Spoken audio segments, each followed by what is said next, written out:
Yang saya tanya, di seluruh perjanjian lama, ada nggak Tuhan bisa entah dia menjadi anak manusia, atau dia menjelma jadi manusia, atau dia mengambil bentuk manusia, ada nggak Pak? Ya itu ada. Bahkan dari malaikat katanya. Loh, dari perspektif Kristen. Loh iya, Kristen bilang malaikat. Enggak, 2 malaikat, 1 Tuhan. Teofani, Nah, makanya. Bapak tahu nggak? Kan menurut perspektif Yahudi, itu adalah malaikat tiga-tiganya. Iya, Yahudi itu Yudaisme. Nah iya, makanya maksud saya, itu kan menurut Yahudi, kan Tuhan tidak bisa menjelma jadi manusia atau mengambil bentuk manusia. Nah, itu urusan Yahudi lah. Lah, kan kitabnya Yahudi, Pak. Ini kitab siapa?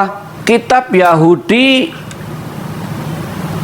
Paulus sama Yesus orang apa? Orang Yahudi. Lah, Yesus. Tapi ini sudah ada 5 abad sebelum ada Yesus, Pak.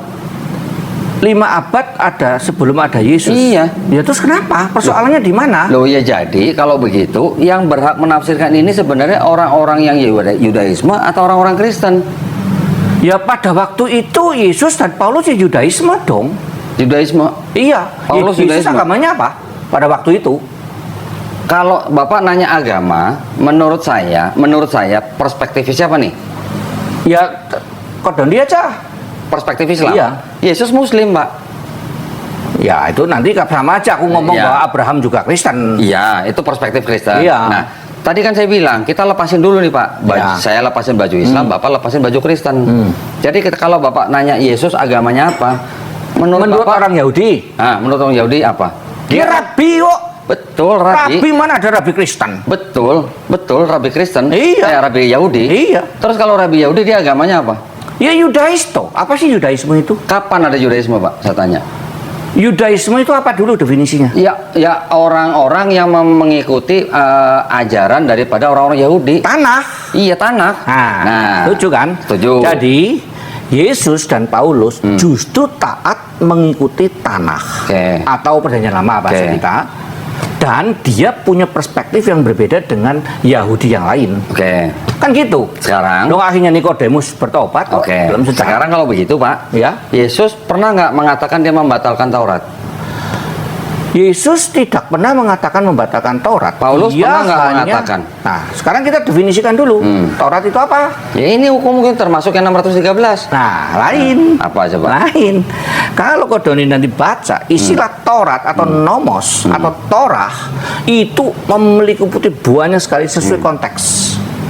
Jadi pada waktu Yesus berkata begini, ada tertulis dalam Torah dan Nebiim dan Ketubim, berarti merujuk kepada Pentateuch. Oke. Lukas 24:46. Ya, siapa saja nanti. Enggak, semua. memang itu, Pak, yang disebut Iya, Yesus. ada di Matius juga ada tentang Torah. Oke. Ada nggak Pak di seluruh Pentateuch, di seluruh Neviim, di seluruh Ketuvim bahwa ada kalimat Mesias akan menderita dan bangkit di hari yang ketiga? Nah, makanya aku bilang tadi. Nah. Pertama, dia akan menderita ada. Dia dikatakan sebagai rupanya pun tidak akan kau kenal. Yesaya 53. Ya. Yesaya 53 tuh bangsa Israel, Pak, menurut yang punya kitab ini. Terus apa lagi? Lo jangan bangsa Israel. Yesus orang bangsa Israel, Enggak. Paulus orang Israel. Gini Pak. Lukas 24:46 mengatakan bahwa apa? Ini saya bacain. Ada kalimatnya jelas, ada kata Mesias loh, Pak. Ya. Kalau ada kata Mesias, berarti kan itu tertulis, Pak, tulisannya. Ya. Sebab ada tertulis demikian. Mesias harus menderita Ya. dan bangkit dari antara orang mati pada hari yang ketiga. Ada tertulis loh, Pak. Ya. Kalau tertulis artinya kan tersurat. Lukas 2 berapa? Lukas 24, Lukas 2 ayat 24. Lukas 24 Lukas 24 ayat sorry. 46. Kayak HP anyar dari ini. Anu settingannya beda. Lukas 24 ayat 46. Ya. Oke. Ada tertulis demikian. Berarti tersurat nih, Pak, ya. Bukan tersirat, loh, Bukankah Pak. Mesias harus menderita semuanya itu untuk masuk ke dalam kemuliaannya? Mereka lalu ia menjelaskan kepada mereka apa yang tertulis tentang dia dalam seluruh kitab suci, Ya. mulai dari kitab Musa dan segala kitab nabi-nabi. Dari mulai 4 berapa nih? 44 ya kan? 26 tadi itu. 24 Ya. ayat 26. Bukankah Mesias Bukan menderita? 26, Pak, 46. Oh, 46. 46. Dari 45 boleh, dari 44 boleh. Ya, terus Ya. Ada ini yang dianggap perkataan Yesus apa ya? Ada tertulis demikian. Mesias harus menderita dan bangkit dari antara orang mati pada hari yang ketiga. Nah, saya tanya di seluruh Pentateuch, di seluruh Nevi'im, di seluruh Ketuvim. Karena kalau di sini di ayat 44-nya ditulisnya adalah dalam kitab Taurat Musa dan kitab Nabi-Nabi pokoknya tanah dan lah. kitab Mazmur. Nah, tanah. Karena sebenarnya pada waktu penyebutan itu untuk menyebut keseluruhan tanah. Oke, nah sekarang dari Kejadian sampai Maliaki ada nggak Pak kalimat Mesias harus menderita dan bangkit dari antara orang mati pada hari yang ketiga? Ada. Tolong Pak. Nah, pertama perhatikan. Ya. Kita udah sepakat tadi di dalam Alkitab tertulis itu begitu banyak gaya sastra atau disebut dengan genre. Genrenya ada yang majas, ada yang tipologi. Tapi ini tertulis loh Pak. Sebentar, tertulis. Iya. Semua kan tertulis. Iya. Tertulis itu tidak berarti literal. Kata Mesiasnya gimana? Iya, loh. Bahwa Mesias akan menderita, ada. Rupa pun tidak akan kamu kenal. Enggak, Bapak langsung sebutin ayatnya aja. Loh, Saya udah iya, tahu. ada Yesaya pernah dengar ayat 53. itu nggak? Yesaya 53. Ya kita cek dulu. Silakan. Karena nanti situ apa ke Alkitabnya mana rusak lagi. Enggak, kalau Bapak bilang rupanya pun tidak kita kenal itu udah pasti Yesaya 53. Ntar aku dulu nanti kamu main iya tapi ternyata bukan. Tenang Pak, saya gak jebak Pak. Kan? Benar? Ya, 53 2 Terus? 3 ya ia dihina, dihindari orang dan sebagainya. Terus dah. Benar nggak? Itu ada kata Mesiasnya nggak Pak? Sebentar. Ada dong. Nah, di ayat berapa? Istilah Mesias apa dulu? Ya udah coba apa? Mesias itu adalah yang diurapi. Ya. Dikatakan mulai dari 52. Ingat loh, ini penggunaan pasal baru abad ke-12. Ya. 52:13. Nah, ya sudah, wong sudah tahu loh Lah iya, ayatnya mana ada kata Mesias, Pak? Bentar. Nah. Hambaku. Apakah hamba itu Mesias? Iya. Beda, Pak. Loh, hamba itu apa sih? Hamba itu apa? Ya, Hamba Tuhan. utusan. Sebentar. Utusan Tuhan di zaman Perjanjian Lama semua diurapi. Nggak sama Pak, hamba dengan Mesias itu Sama. beda Pak. Sama hamba Tuhan itu di Oke, sekarang kalau Bapak bilang sama, Iya. yang disebut dengan hambaku itu siapa di situ? Lah Yesus. Siapa lagi? Nah, itu kan perspektif Kristen. Lah iya. Tolong buka Yesaya 42, 43, 44. Yang disebut hambaku itu siapa? 42. Loh, ini lain lagi Nah, nih. enggak, itu nyambung Pak. Ke 42, Yesaya ya. 53 nyambung. Bapak sebut hambaku, Bapak mau sebut. Lihat itu hambaku yang kupegang. Nah, siapa orang itu? pilihanku yang kepadanya aku Iya, berkenan. siapa itu yang dimaksud? Yesus. Yesus berkata hari itu pada hari inilah di Lukas itu. Enggak. Engkau Nah, gini. mendapatkan kepenuhannya. Gini. Akulah dia, kira-kira begitu. Gini Pak. Di situ kan nggak ada kata Yesus kan? Iya nggak ada lah, zaman itu belum ada. Loh iya, sampai sekarang pun nggak ada kan Pak? Tentang apa? Yang itu tulisan itu Yesus gitu. Itu kan perspektifnya Kristen. Makanya saya bilang Pak, Bapak harus copotin dulu baju Kristen. Saya juga copotin baju Islam Pak. Kalau Lalu, Bapak bilang Yesus, Sebentar. berarti Bapak lalu masih pakai dicopot baju Kristen. Baju Kristen, copotin baju. Lalu pakai baju apa? Baju netral. Nggak ada baju netral. Ada Pak. Kita kalau memakai ini baju netral begini, lihat itu hambaku yang kupegang, ya kita nggak tahu ya masih backgroundnya apa. Nah, kan kita gini. mesti belajar dari Yudaisme. Gini loh Pak. Ini ada Kristen dengan labelnya ini. Ini ada Yahudi dengan labelnya ini. Anggap aja Bapak sekarang bukan Kristen, anggap aja saya bukan Islam, ya. Ada Kristen, ada Yahudi. Kita sama-sama ngelihat secara netral, Pak. Itu dulu bisa Ya. nggak gitu? Oke, kita netral. Oke. Secara netral aku nggak tahu. Lalu aku baru tahu itu bahwa itu Yesus ya dari orang Yahudi juga. Betul. Namanya Yesus sama Paulus. Betul. Kalau Bapak bilang Yesus, berarti itu perspektif Kristen.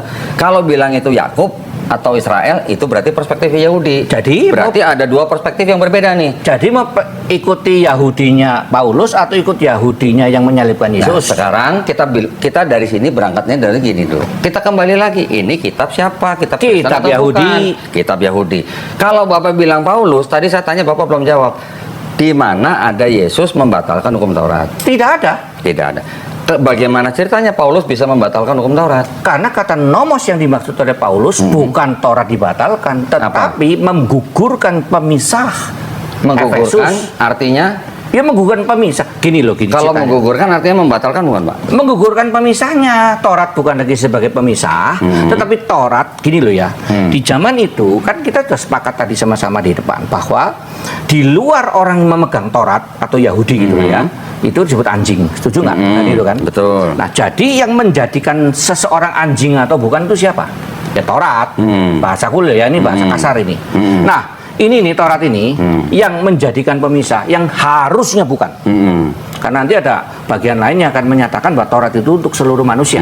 Perintah Tuhan untuk seluruh manusia. Orang Yahudi menjadikannya pemisahan. Sehingga orang lain dianggap najis lah, tidak kosher dan sebagainya. Lah oleh Paulus mengatakan Yesus itu menggugurkan hambatan itu. Jadi Taurat itu dijadikan untuk seluruh manusia. semua untuk manusia, dari awal untuk manusia, perintah-perintah Allah kok. Kalau Yesus diutus untuk bangsa apa, Pak?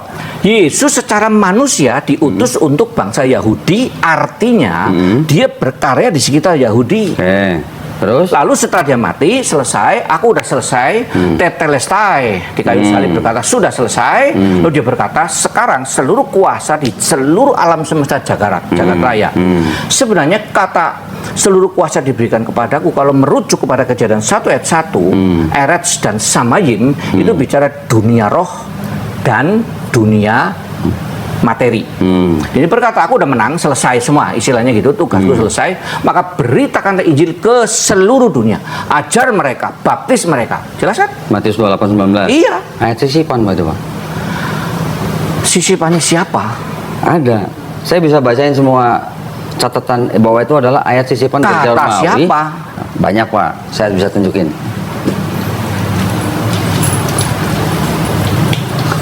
Nih seru kan, Yos? Seru kan? Kita kalau berdebat begini ini kan asik nih. Kita mempertajam. Orang beriman harus berakal.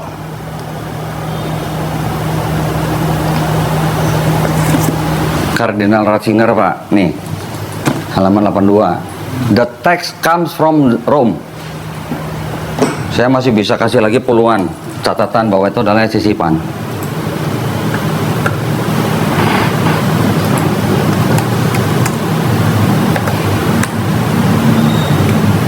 Katolik Ensiklopedia 2, Pak, halaman 263.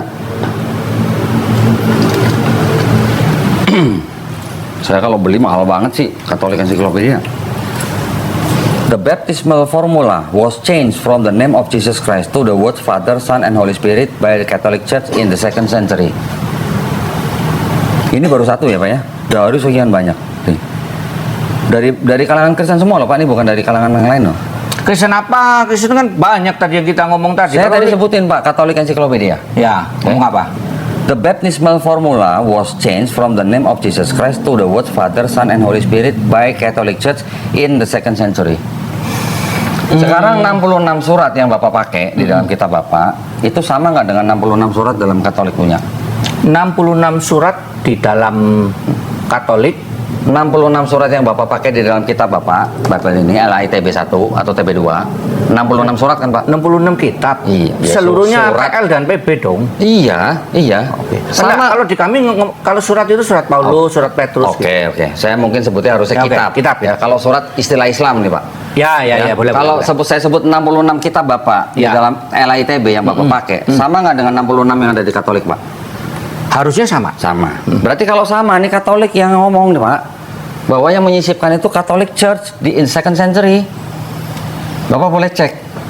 Loh. Catholic Encyclopedia volume 2 page 263. Loh, ini nggak ngomong sisipan loh. Mana ngomong sisipannya dia? Was changed, Pak. The baptisan, formula baptisan itu prakteknya dari dalam nama Yesus kepada Allah Tritunggal. Kira-kira begitu. Ya. Itu prakteknya, bukan Alkitabnya disisipin. Oke, sekarang saya tanya Bapak, di seluruh perjanjian baru dari Matius sampai Wahyu, ya Pak ya, Ya. dari Matius sampai Wahyu, ada nggak murid Yesus atau Paulus yang membaptis orang dalam nama Bapa dan Putra dan Roh Kudus? Pada zaman itu, pertama pada zaman Yesus. Ini dugaan ya, mereka dibaptis dalam nama Yahweh atau YHWH. Yang Kan mana? dibaptis di perjanjian gini loh. Ya. Mereka pada waktu Yesus masih hidup, itu kan ada baptisan Yohanes tuh. Mereka dibaptis dalam nama apa? Kalau namanya Yesus, Ya enggak lah. coba Pak. Yohanes Pembaptis. Ya. Membaptis dalam nama apa? Yesus belum tampil. Oke, kita pastiin aja Pak.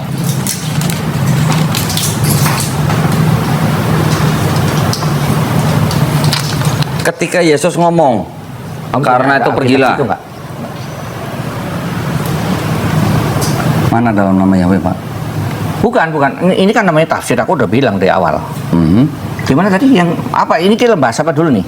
Ini kita lagi bicara, kan Bapak tadi bilang bahwa Taurat itu setelah Yesus mati harus dikabarkan ke seluruh Dunia. Ya. Saya langsung nembak Matius 28:19. Saya langsung katakan bahwa di sini ada catatan bahwa formula baptismal itu dirubah oleh Katolik, Gereja Katolik di abad kedua. Ini baru satu Pak ya, masih banyak nih yang lain. Oke, gini. Akhirnya, tunggu sebentar. Akhirnya saya tanya ke Bapak begini. Kalau dianggap ayat karena itu pergilah, jadikanlah semua bangsa muridku, baptislah mereka dalam nama Bapa dan Putra dan Roh Kudus, dianggap sebagai perkataan Yesus.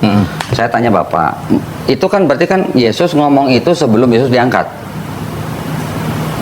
Iya mau naik, pas Ya, lagi mau sebelum naik. diangkat kan? Berarti Yesusnya masih ada di bumi nih. Lagi naik lah intinya Ya itu sebelum kan. naik lah, Ya. ngomong sama murid-muridnya. Ya, kan? lalu setelah itu dia naik. Oke. Sekarang murid-murid Yesus yang mendengar perkataan itu, Setelah itu berarti kan. ya, setelah Oke. itu ada nggak yang membaptis orang dalam nama Bapa dan Putra dan Roh Kudus? Nah, gini. Jadi di dalam Kisah Rasul mereka mengatakan dibaptis dalam nama Yesus. Ini tafsir lagi, sekali lagi. Karena Saya perhatikan. minta ayat Pak. Loh iya ada di Kisah Rasul itu. Oke. Kan mereka membaptiskan dalam nama Yesus kan ada di Kisah Rasul. Betul nggak? Terus kisah para rasul berapa? Ini yang menjadi persoalan di Yohanes itu loh. Ya, kisah para rasul berapa Pak? Ada Sebentar, murid Yesus sebentar. membaptis orang dalam nama Bapa dan Putra dan Roh Kudus.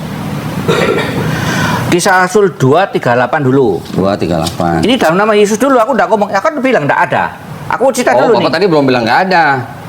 Kok yang Bapak ngomong, tadi bilang ada apa namanya murid-murid membaptis dalam nama Bapa dan Putra dan Roh Kudus. enggak. Bapak belum bilang Ya, nggak belum, ada. belum. Ya. Aku mau ngomong gini, di dalam Kisah Rasul Ya. 2:38 sama Kisah Rasul 8:16 lalu 10:48 sama 19 ayat 5 semua dibaptis dalam nama Yesus. Ya.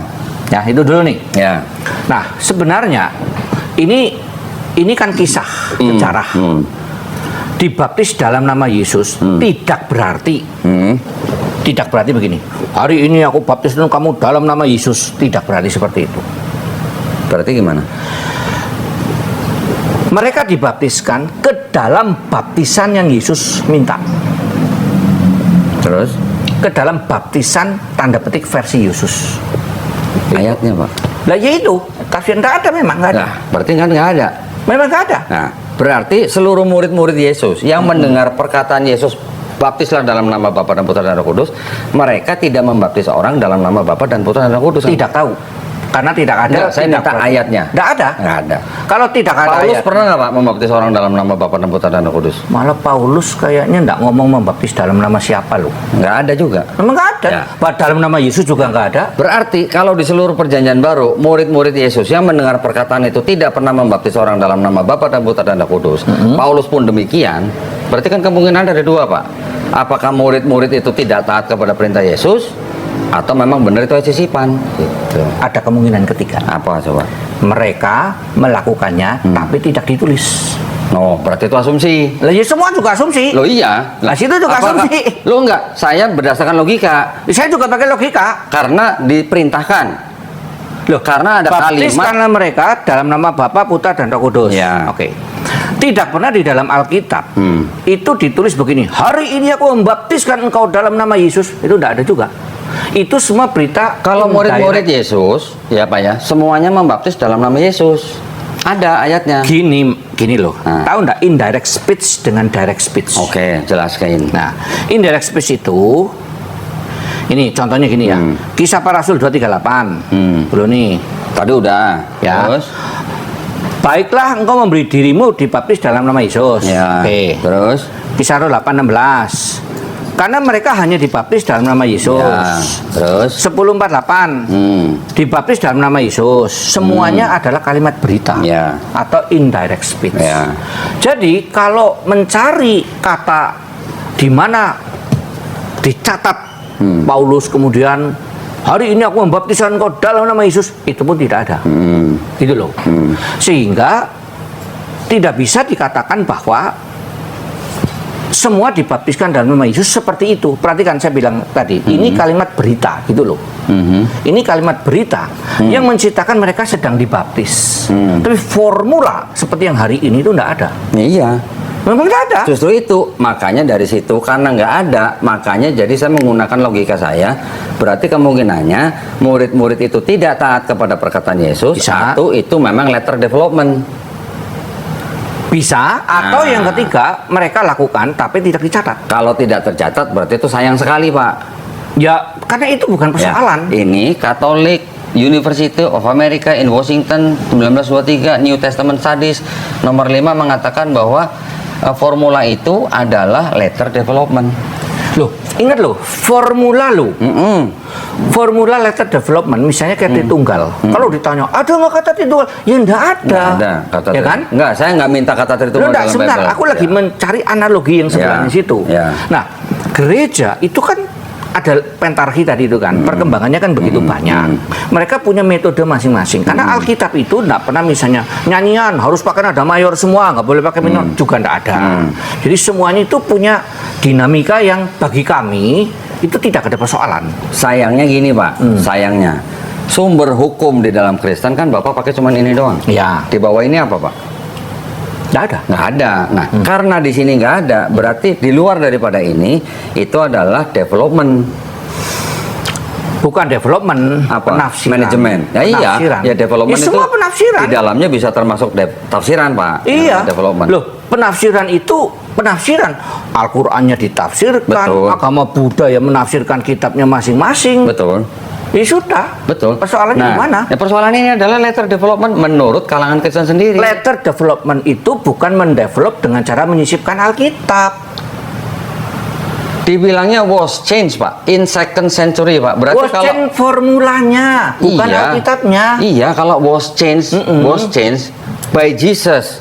Berarti kan ini Jesus yang ngomong. Mana coaching by Jesus? Bukan, maksud saya di sini Matius 28 kan dianggap perkataan Yesus. Iya, kata Yesus. Iya, dianggap perkataan Yesus, tapi kalimat ini sudah dirubah. Enggak, di mana datanya maksud saya? Nah, ini yang tadi mengatakan Katolik ensiklopedia. Situ was salah change. kok. Hah? Situ salah memahami itu. Oke, jelasin, Ini Pak. namanya reading comprehension. Ya, coba jelasin. Nah, gini loh. Di situ Bentar, saya dikatakan sambil bahwa ambil buku nih, Pak. formula ya, Ya. the baptismal formula was changed from the name of Jesus Christ to the word Father, Son, and Holy Spirit Ya. by the Catholic Church in Ya. the second times. Gini, aku Ya. sekarang mau cerita sekarang dulu nih. Oke. Jadi untuk memahami kalimat ini, walaupun saya bukan orang Katolik, jadi saya tidak mewakili orang Katolik loh ya. Tahu nggak ada gereja-gereja yang bersifat pentakostal itu misalnya gereja Pantekosta, GPDI, termasuk dulu GBI namanya. Mereka membaptiskan begini, aku membaptiskan kau dalam nama Bapa, Putra, dan Roh Kudus, yaitu Tuhan Yesus Kristus. Itu namanya formula.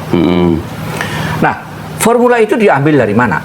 Kan itu dulu, karena mereka mengambil di Kisah Rasul ada 4-5 tempat yang menggunakan nama Yesus. Ini lalu mereka menggabungkan itu dua-duanya, bahwa nama Yesus adalah nama Tritunggal. Oke. Lalu kemudian tanda petik diselidiki, keliru loh, nama Bapa itu bukan Yesus. Nama anak baru Yesus, nama Roh Kudus bukan Yesus. Lalu mereka kemudian mengubah formulanya. GBI kalau tidak salah sekarang menghilangkan formula itu, atau ada lagi gereja yang mengubah begini, aku membaptiskan engkau dalam nama Bapa, Putra, dan Roh Kudus dalam nama Tuhan Yesus. Jadi nggak ada kata yaitu, itu kan diubah formulanya. Gerejaku lain lagi, aku membaptis engkau dalam nama Bapa, Putra, yaitu Tuhan Yesus Kristus, dan Roh Kudus. Itu yang dimaksud begitu, bukan Alkitabnya diubah.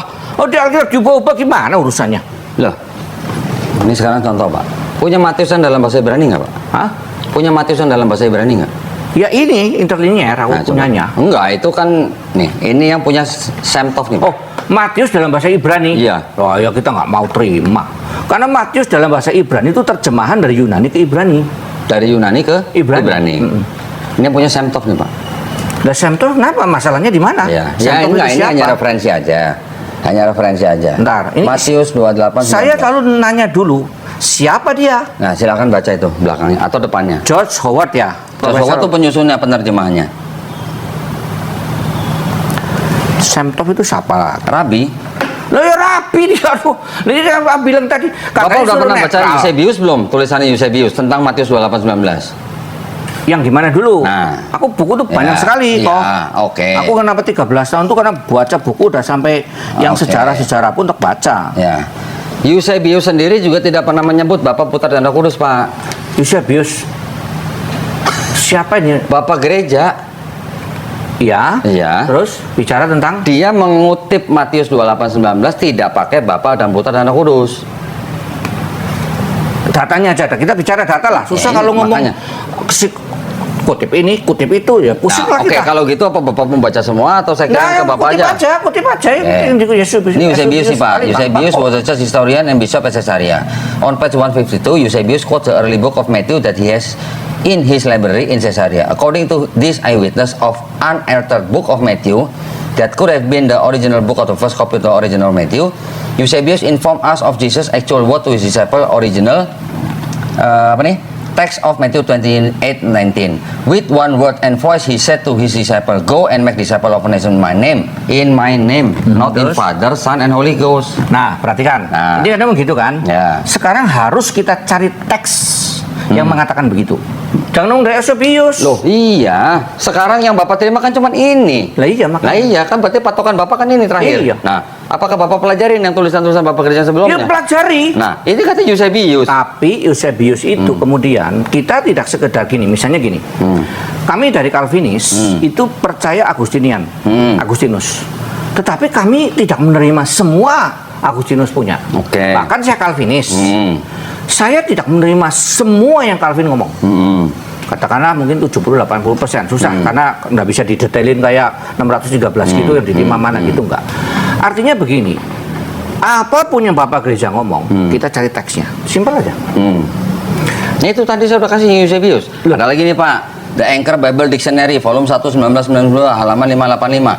The historical riddle is not solved by Matthew 28:19. Since, according to the wide scholarly consensus, it is not the authentic saying of Jesus, not even an elaboration of a Jesus saying on baptism.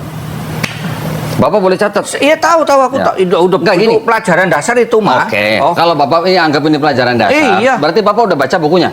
Ya sudah. Nah, kalau sudah berarti gimana? Lah, mau tanya Ini jawaban saya kan. nah, silakan. Pertama begini ya, kan saya tuh dijelasin tadi ya. Pertama, para scholar. Ya. Kita harus teliti lagi scholar dari mana.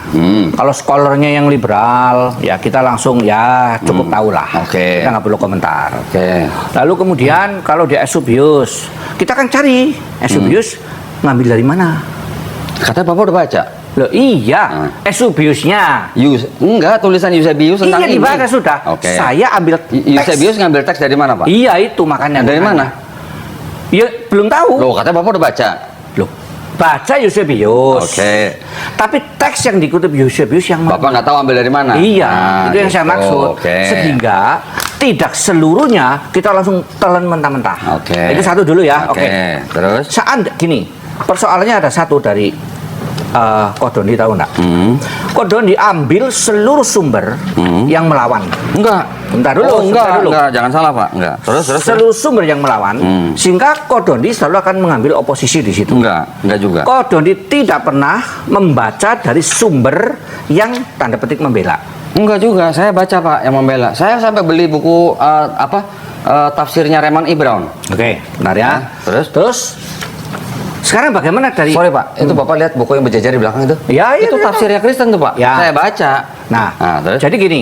Sekarang yang kedua ya, yang kedua. Yang kedua, umpama ini umpama andai kata jikalau Ya. tidak ada kata itu di awalnya, hanya baptiskanlah dalam namaku saja. Bagi kami tidak ada persoalan dengan Tritunggal. Terus? Karena apa? Karena di dalam kekristenan itu ayat tentang Yesus sebagai Allah itu poin utama dulu. Poin Yesus sebagai Allah itu poin Bukan utama. itu, bukan itu. Bukan Poin ayat itu utama maksudnya. maksudnya. Iya. Tidak hanya ayat itu Ya. maksudnya. Nanti ada ayat dalam kurung yang di 1 Yohanes itu ya enggak? Ya di sorga ada 3 dan sebagainya Ya. gitu. Tidak ada persoalan. Terus? Kami dari orang Kristen mempunyai dalil dari Kejadian pasal 1 sampai Wahyu Oke. bahwa Yesus adalah Yahweh. Begitu. Oke. Bapak mengatakan dalilnya Bapak dari Kejadian sampai Wahyu. Padahal dari Kejadian sampai Maliaki ini punya orang lain. Yang Bapak baca menggunakan kacamata Bapak. Tidak, saya membaca dari kacamata Rabi Yahudi yang namanya Paulus dan Yesus.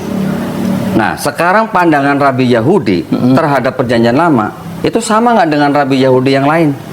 Beda-beda, Nah. maka ada Hilal, ada Nah, Syamai. sekarang kalau beda-beda, saya tunjukin Pak bahwa Septuaginta ini penerjemahannya sudah ada yang dirubah. Memang karena itu ada tafsir, makanya kami tidak patokan saja dengan Septuaginta. Kita lalu mencoba lagi kepada Masoretic teks Oke. Ibrani-nya. Sekarang saya tunjukin. Ini saya tambahin satu lagi nih Pak ya. Ya. Tadi yang mengenai Matius 28:19, menurut Jesus Seminar bahwa itu adalah Oh lah, Yesus seminar lah. Ya saya cuma tunjukin aja. Tapi teman. Bapak dari buktinya juga belum kuat. Apa bukti apa? Bukti dari kekristenan bahwa ayat itu asli gitu. Bapak kan tadi akhirnya melarikan diri bahwa kalaupun itu bukan perkataan Yesus, itu tidak penting Gini. buat Kristen. Nah, itu kan Bapak escape berarti. Sebentar, bukan escape. Nah, Karena terus? saya mau mengatakan begini. Yesus seminar pun tidak bisa buktikan apapun. Kenapa? Karena tidak ada ayat aslinya. Tidak ada. Tidak ada teks asli. Nah, memang nggak ada. Iya, makanya. Karena semuanya udah salinan dari salinan dari salinan Ya dari sudah. salinan. Kalau semua salinan dari salinan dari salinan, bagaimana kita menganggap satu pendapat itu benar kalau nggak ada aslinya? Nah, sekarang kalau mereka yang mempelajari gaya bahasa, sejarah Yahudi, tradisi Yahudi, kemudian dari konteks, bagaimana Bapak bisa meyakinkan bahwa itu teks asli kalau Bapak sendiri juga tidak mempelajari gaya bahasanya? Pelajari dong. Nah, pelajari. Pelajari, iya. Nah, kalau pelajarin tadi yang dari Yahudi, yang dari bahasa Ibrani aja Bapak nggak tahu. Gini, yang mana dulu? Ya Yang itu tadi yang Sam Tov ini. Nih. iya, yang perjanjian baru. Iya ya, kita dari tadi Karena ngomongin Matius begini. 28:19, Pak. Gini, kok Ya. kekristenan itu begitu luar biasa sekali. Luar Saya biasa. nggak tahu Luar di- biasa apanya nih, Pak? kompleksitasnya. ini. Complicated maksudnya. Iya. Oh. Kenapa? Karena tidak ada Allah selain Allahnya Kristen. Yang satu adalah tiga, tiga adalah satu. Tritunggal itu. Tidak ada Ya enggak ada. ayat yang mengajarkan Enggak, seluruh agama Trinitas. lain enggak ada. Tunggu sebentar. Istilah Tritunggal hanya ada dalam kekristenan. Kita memahami politeisme itu gampang. Monoteisme ala Yahudi dan Islam itu juga mudah. Tapi bagaimana Tritunggal disebut monoteistik seperti Islam dan Yahudi kita berbeda, disebut politeistik kita juga enggak mau. Gitu loh. Karena Bapak bukan politeistik murni. Ya whatever. Tapi yang jelas Bapak juga bukan monoteistik. Ya whatever. Makanya aku bilang tadi itu Bapak tuh henoteistik. Kristen sebenarnya. Enggak, henoteistik. Kristen itu adalah henoteistik. Oh, henoteisme, ada henoteisme. Bukan monoteisme, bukan politeisme. Kenapa? Karena Kristen itu sudah menjadi konsensi antara monoteismenya Yahudi dengan politeismenya Yunani. Ini yang dijadikan satu, Pak. Nah, itu kelirunya di situ. Nah, coba jelasin. Itu kelirunya di situ. Itu kata Santo Gregory Nisa loh, Pak. Kita Santo itu ndak mungkin dia mengatakan itu sinkretisme. Itu namanya sinkretisme. Iya, Itu pencampuran budaya. penggunaan budaya untuk menjelaskan kekristenan. Katolik sampai dengan hari ini memakai ginilah, kalau ada muslim kan ada kejawen. Menurut orang kejawen bukan muslim. Sebentar dulu nih.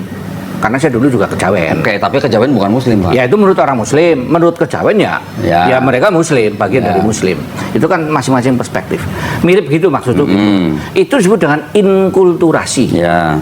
Menggunakan budaya zaman itu untuk menyatakan apa yang di dalam budaya itu saya terima. Misal konon saya juga belum membaca. Alkitab di dalam bahasa Papua, saya belum lihat ya, tapi ya ini bisa keliru ya. Bahwa anak domba itu nanti domba diganti babi, karena mereka tidak bisa. mengenal domba. Saya tunjukin, Pak. Sebentar. Kalau Bapak ngomong itu saya tunjukin nih. Kemarin saya baru beli nih, Pak.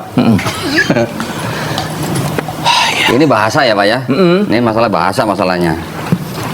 Bisa menjadi masalah gitu. Domba jadi babi, pohon ara jadi pohon pisang di Batak. Itu sebenarnya hanya mungkin masalah pilihan kata-kata dari penerjemah. Contoh seperti ini juga nih, Pak.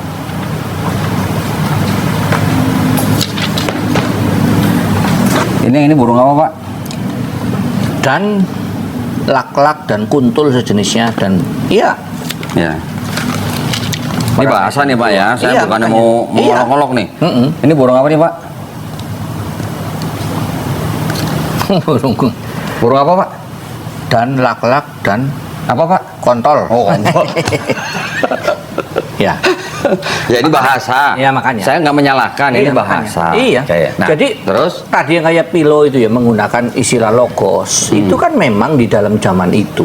nggak yang Gregory Nisa dulu nih Pak. Lah ya itu, dia orang Katolik itu memang memakai budaya untuk menjelaskan. Abad 4 belum ada Katolik Pak.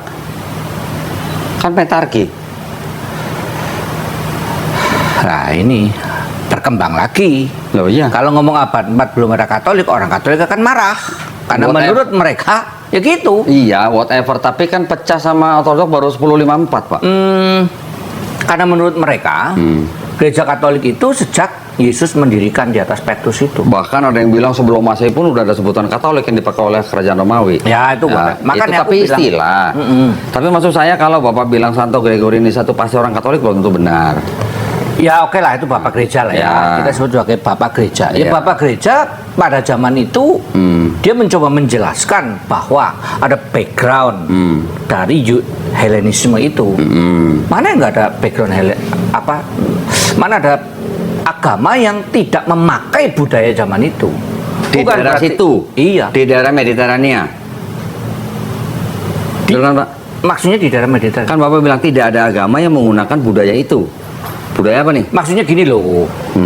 Semua agama apapun, bahkan ketika Tuhan berbicara kepada orang Arab, dia memakai bahasa Arab.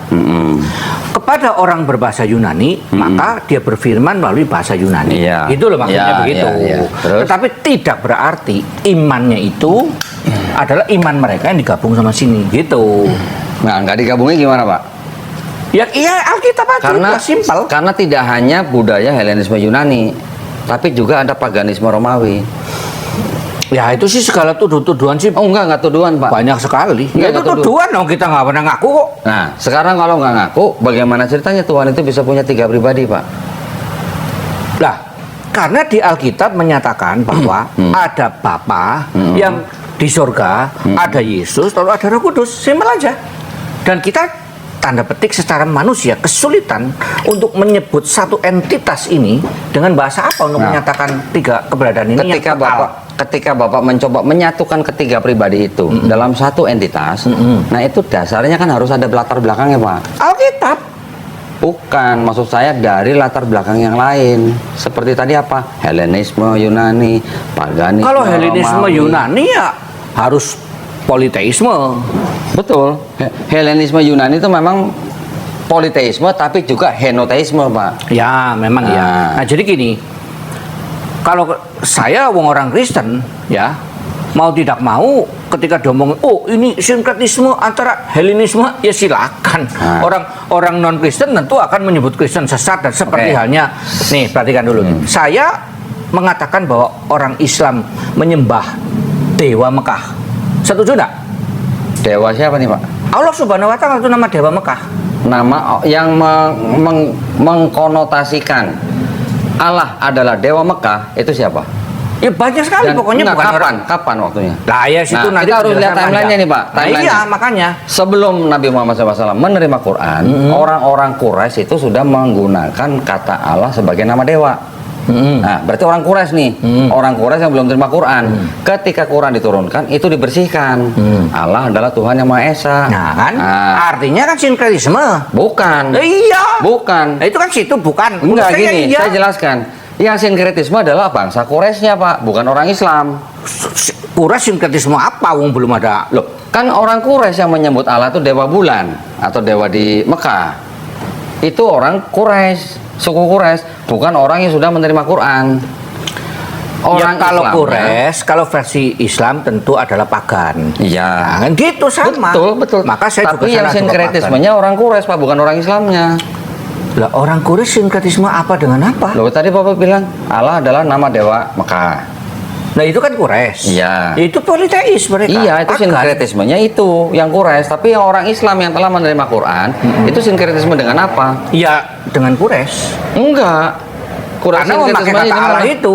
Justru kata Allah itu sebelum ada bangsa Quraisy pun sudah ada. Oke, Ya. jadi intinya kan diluruskan. Sama, Kristennya meluruskan, Nah. meluruskan Helenisme, meluruskan monoteistik ala Yudaisme, begitu. Nah, sekarang kalau Bapak bilang meluruskan Helenismenya, Iya. bagaimana ceritanya di sini masih ada Helenisme filosofi, Pak? Yang mana lagi? Lah ini tadi yang saya tunjukin ini, yang John Wan. Loh, itu bukan Helenisme filosofi. Di situ berkembang latar belakang. Bukan latar belakang, Pak. Ini mengadop logos, kata logos yang dipakai di John Wan itu mengadopsi Helenistik filosofi. Iya, kata logos. Kata logos. Artinya meminjam filsafat Helenistik. Tetapi apakah Helenistik menyebutkan logos menjelma jadi manusia? Di sini iya. Lah ini John 1:14 kan Loh. menjelma jadi manusia, became flesh. Kata logos di dalam Helenistik tidak ada logos menjelma jadi manusia. Sekarang gini, Pak. Sekarang gini, di Yunani gimana? Dewa Zeus punya anak dari manusia nggak, Pak? Dewa Zeus punya anak dari manusia, nanti ada Hercules, Ya. segala gitu-gituan. Iya. Nah, iya. Lah iya, itu sama konsepnya, mirip. Konsepnya kan mirip, Pak. Ada Berbeda. gini. Ada dewa yang paling tinggi, yang supreme, Ya. the supreme god. Di bawahnya ada the lesser god. Ya. The supreme god ini bisa punya anak dari human. Ya, human ini disebut setengah manusia, setengah dewa. Oke. Demigods. Di Kristen ada Bapa. Ini adalah the supreme god. Bisa punya anak dari manusia, Yesus. Cuman istilahnya Kristen dibilang Kenosis. sepenuhnya manusia, sepenuhnya Ya. Tuhan. Ya. Kalsedon 451. Konsep ini kan sebenarnya sama, Pak. Nah, makanya saya Mirip bilang lah, tadi, mirip lah. Saya nggak bilang sama. makanya Mirip. diluruskan yang Nah. benar. Yang benar adalah Allah sendiri mengambil rupa seorang manusia dan dia tetap Allah, tetapi tanda petik tadi disembunyikan kalau bahasa Calvin Oke. atau mengosongkan diri. Itu ajaran Yesus atau bukan, Pak? Ajaran Yesus melalui Paulus. Ada ayatnya Yesus yang mengatakan itu? Ada ayatnya Yesus yang maksudnya mengatakan apa dulu? Mengatakan itu Allah mengambil bentuk manusia dan segala macam yang tadi Bapak sebut. Wong namanya mengosongkan diri, ngomong ngaku ya namanya bukan mengosongkan diri. Lah iya, ajaran. Mengosongkan diri itu nyamar. Lah iya, ajaran Yesusnya mana, Pak, ayatnya? Loh, wong lagi nyamar terus ngomong, aku ini Allah loh. Ada tapi dia waktu mengatakan Coba, begini. ya coba, sebentar. Bapak ngomong aja, saya dengerin. Waktu Yesus mengatakan, aku ada sebelum Abraham ada, Ya. kemudian menggunakan bahasa before Abraham was, I Oke. am. Itu adalah bicara kekekalan. Oke? Pak, I am di situ kata Yunaninya apa? Ego emi. Ego emi. Pontius Pilatus juga ngomong ego emi. Yudas juga ngomong ego itu. emi. Saya lagi ngebahas itu. Oke, sekarang kalau Bapak bilang I am, Bukan itu. Situ belum jelasin, belum dengarkan saya secara Oke, penuh. coba. Nih, Yesus mengatakan, before Abraham was, itu menggunakan past tense. I am menggunakan present tense. Ya, terus artinya? Jadi saya tidak lagi bahas I am-nya, tapi bahas tensesnya. Di dalam bahasa Inggris, sebelum past tense itu biasanya menggunakan apa? Past perfect, continuous, present perfect dan sebagainya. Pokoknya perfect sebelumnya gitu. Dia menggunakan kata tenses. Kenapa? Karena Allah selalu menggunakan present tense. Satu ya. Jadi itu menunjukkan kekekalan. Lalu di dalam Wahyu Yesus mengatakan, aku adalah Alfa dan Omega.